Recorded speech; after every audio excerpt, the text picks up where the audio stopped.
Nos decían que estábamos locos. Aquí está la prueba, ¿sí? No sé si tienen, jóvenes, todas estas imágenes en donde con cartelones decían no a la militarización, etcétera, etcétera. Vamos a ver a Bartlett mientras también lo que decía de no a la militarización. Mire, vea esto. Esa necedad de meter al ejército a donde no debe de estar y poner en riesgo al país. Seriamente, analicen, porque sí se va a militarizar al país, corriendo un riesgo que han corrido todos los países.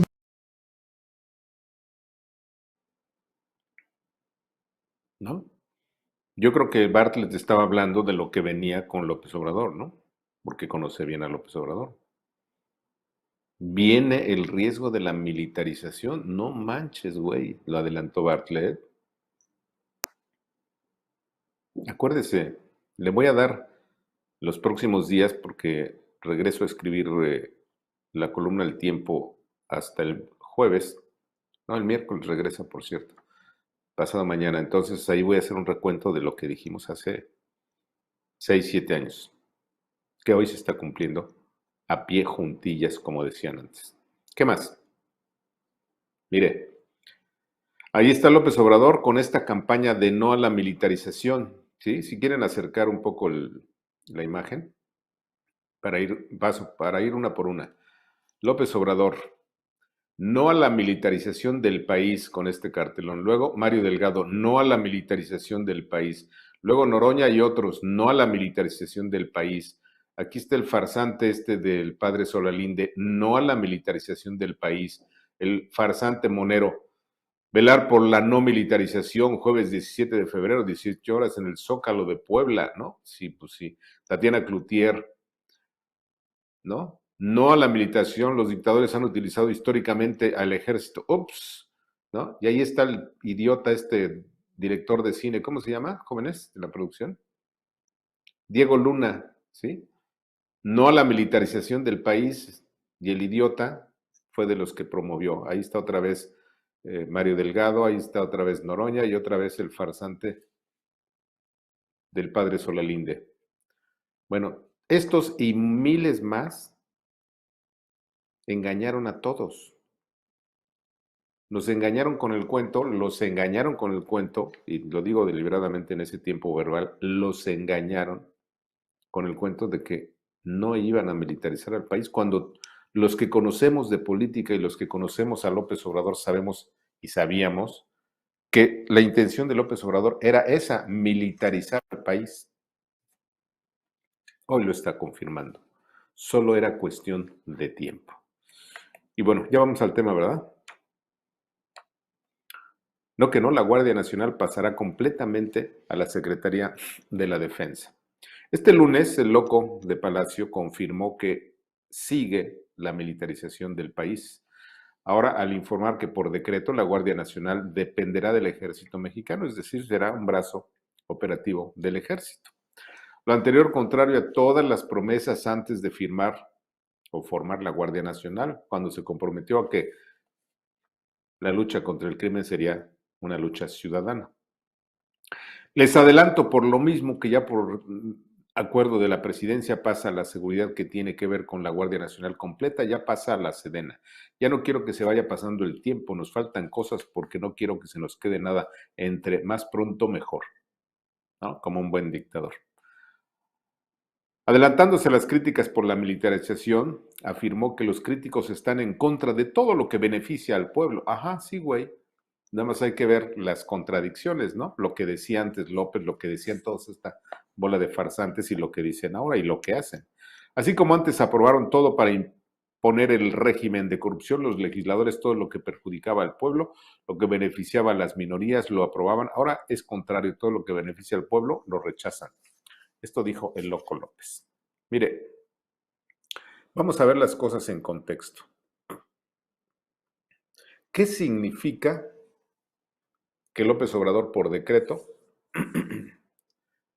pase todo lo que significa, lo que es la Guardia Nacional, al ejército?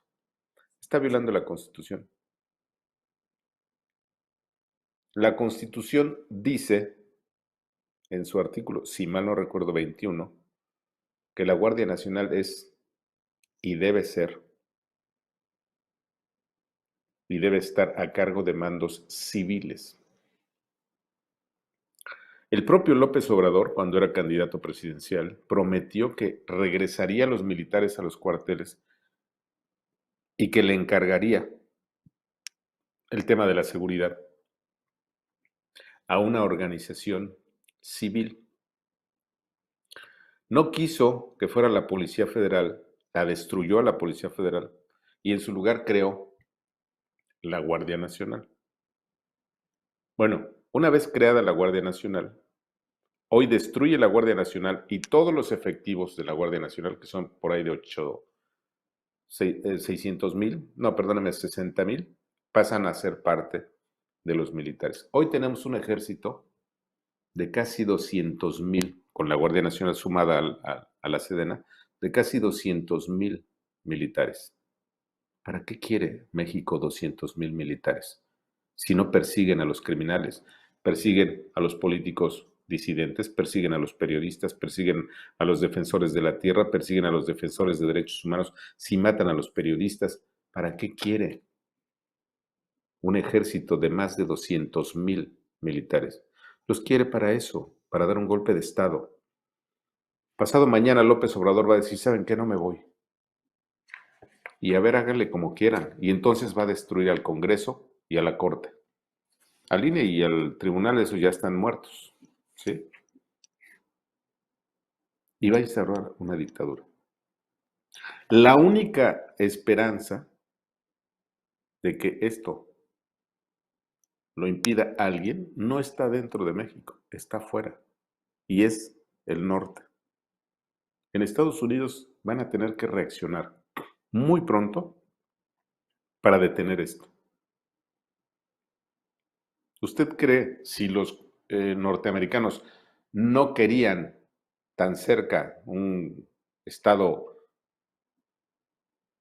dictatorial como el cubano? ¿Usted cree que lo van a tener en su frontera? Claro que no. Y acuérdense también de muchos idiotas, intelectuales, académicos, opinadores que decían, es una irresponsabilidad hablar de que quieren un golpe de Estado y de que quieren un Estado dictatorial, no, esto no va a ser una dictadura y bla, bla, bla, bla, bla, no. Y nos decía que éramos unos idiotas, que éramos unos locos. Que es muy importante, que dice, las instituciones de seguridad pública serán de carácter civil, no militar. Es esa necedad de meter al ejército a donde no debe de estar y poner en riesgo al país. Seriamente, analicen, porque sí se va a militarizar al país. Esto viene aceitándose desde hace varios sexenios, es una política de seguridad. Hay una violación de derechos humanos en este país que se intenta legalizar con esta ley, que se intenta fortalecer al darle más poder a las fuerzas militares. Con mucha responsabilidad digo que prácticamente esta sería la puerta a instaurar un fascismo en nuestro país. Sin embargo, el presidente Juárez sabía que no podíamos apostar a una república militar, sino a una república civilista. Esta es una enseñanza mayor, nos debe de servir para entender que no es con el ejército como se pueden resolver los problemas de inseguridad y de violencia, que no se utilice para suplir las incapacidades de los gobiernos civiles.